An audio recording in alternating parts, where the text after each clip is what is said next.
राष्ट्रवादी काँग्रेसचे नेते छगन भुजबळ यांच्या समता परिषदेला खिंडार पडलेली आहे। समता परिषदेतील माळी समाजाच्या नेत्यांनी भाजपच्या सावता परिषदेमध्ये प्रवेश केलाय। औरंगाबादमध्ये माळी समाजाचा मेळावा झाला आणि यावेळेला समता परिषदेच्या महत्त्वाच्या पदाधिकाऱ्यांसह 100 पेक्षा अधिक कार्यकर्त्यांनी सावता परिषदेमध्ये प्रवेश केलेला आहे। महाराष्ट्र सदन घोटाळा प्रकरणी छगन भुजबळ तुरुंगात आहेत आणि माळी समाजाला राजकारणामध्ये आपलं स्थान मिळवायचे आणि यासाठी समता परिषद सोडून सावता परिषद सक्षम करण्यासाठी हे कार्यकर्ते सरसावलेले आहेत।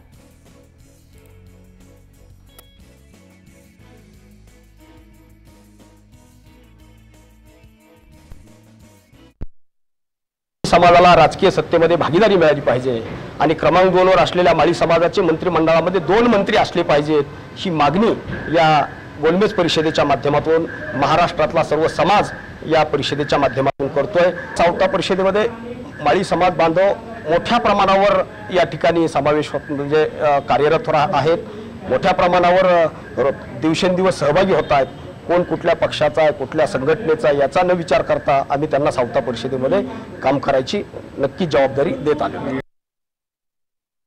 माळी समाज हा राजकारणात आहे, पण त्याला सत्तेमध्ये त्याचा सहभाग हा खूप कमी असतो।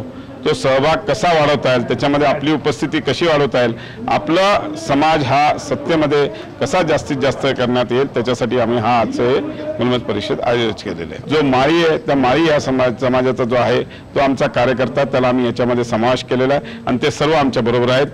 आम्ही नक्कीच त्यांना आमच्या या सावता परिषदेमध्ये त्यांचा मान सन्मान करू आणि त्यांना योग्य ते स्थान देऊ।